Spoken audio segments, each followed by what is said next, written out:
자, 삶의 주인은 하나님이라는 제목 가지고 우리 출애굽기 2장 11절부터 15절까지 말씀 나누겠습니다.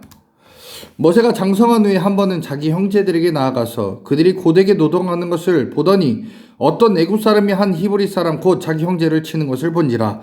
좌우를 살필 사람이 없음을 보고 그 애굽 사람을 쳐 죽여 모래 속에 감추니라. 이튿날 다시 나가니 두 히브리 사람이 서로 싸우는지라. 그 잘못한 사람에게 이르되 내가 어찌하여 동포를 치느냐 하매 그가 이르되 누가 너를 우리를 다스리는 자와 재판관으로 삼았느냐? 내가 애굽 사람을 죽인 것처럼 나도 죽이려느냐? 모세가 두려워하여 이르되 일이 탈로 되었도다. 바로가 이 일을 듣고 모세를 죽이고자 하여 찾는지라. 모세가 바로의 낯을 피하여 미디안 땅에 머물며 하루는 우물 곁에 앉았더라. 아멘. 자, 오늘 1절 말씀해 보니까 모세가 장성한 후에 이제 다 컸다 이런 의미가 아니죠. 모세의 이때 나이는 40세입니다. 그러니까 무엇을 분별할 수 있는 나이가 됐다라는 거예요. 그리고 자기 형제들에게 나아가서 라고 하는데 이 출애굽기를 쓴 자는 모세입니다. 모세가 자기 형제들. 그러니까 모세의 형제들은 뭐 아론을 얘기하는 게 아니에요. 여기서 말하는 형제들은 히브리인들을 얘기합니다. 자신을 히브리인이라고 이미 알고 있었고 그것을 인정했던 자입니다. 그래서 모세는 히브리인과 애굽인은 분명히 나누어서 출애굽을 써 나가고 있습니다. 그래서 자신의 이미 인종이 자기는 히브리인이고 자기는 히브리인의 부모가 있었다라는 것을 분명히 알고 있었던 자가 바로 모세입니다. 근데 자신의 민족 히브리인들이 고된 노역에 동원돼서 일을 하게 되었습니다.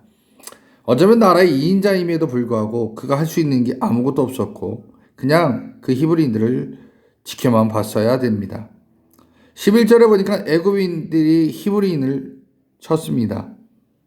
12절에 모세가 그 애굽인을 쳐서 죽입니다. 13절에 보니까 히브리인들은 싸우는데 이 모세가 개입을 해요. 14절에 보니까 모세가 애굽인을 죽였던 것이 바로 히브리인들의 그 대화를 통해서 단로가 납니다.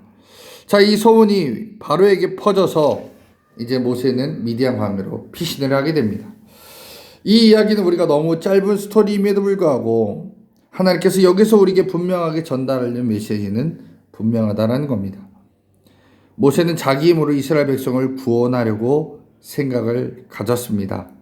왜냐하면 그는 공주의 아들이었고 세상의 모든 것을 다 가진 입장에서 마음만 먹으면 못할 일이 없다라고 생각했었습니다. 그런데 내가 할 수 있는 일이라는 것은 엄청난 죄성이 들어간 대답입니다. 내가 그 일을 한다? 그것은 삶의 주인이 나라고 얘기하는 입장입니다. 그러나 그 일을 하시는 분은 하나님이다라는 것은 이건 믿음의 자녀의 고백이다라는 겁니다. 모세는 내가 이 일을 할 수 있다라고 판단했습니다. 그래서 그의 대답을 통해 우리 알 수 있는 것 전혀 하나님을 주인으로 생각하지 않았다는 겁니다. 구원이라는 것은 사람에 의해서 이루어지는 게 아니라 철저히 하나님의 능력에 의해서 이루어집니다.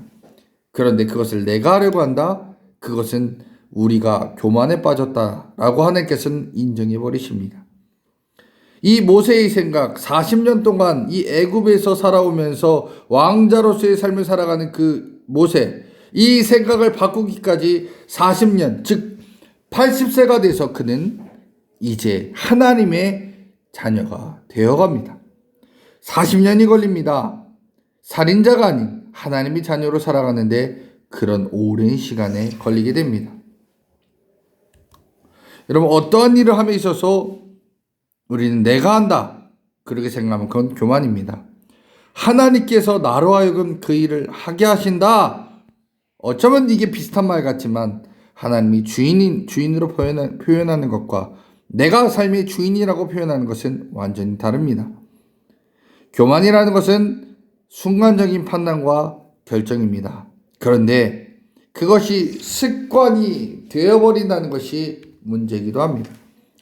여러분, 하나님은 우리가 그렇게 생각하고 있고 결정함에 있어서 철저히 깨닫게 하시는 분이 하나님이다라는 겁니다.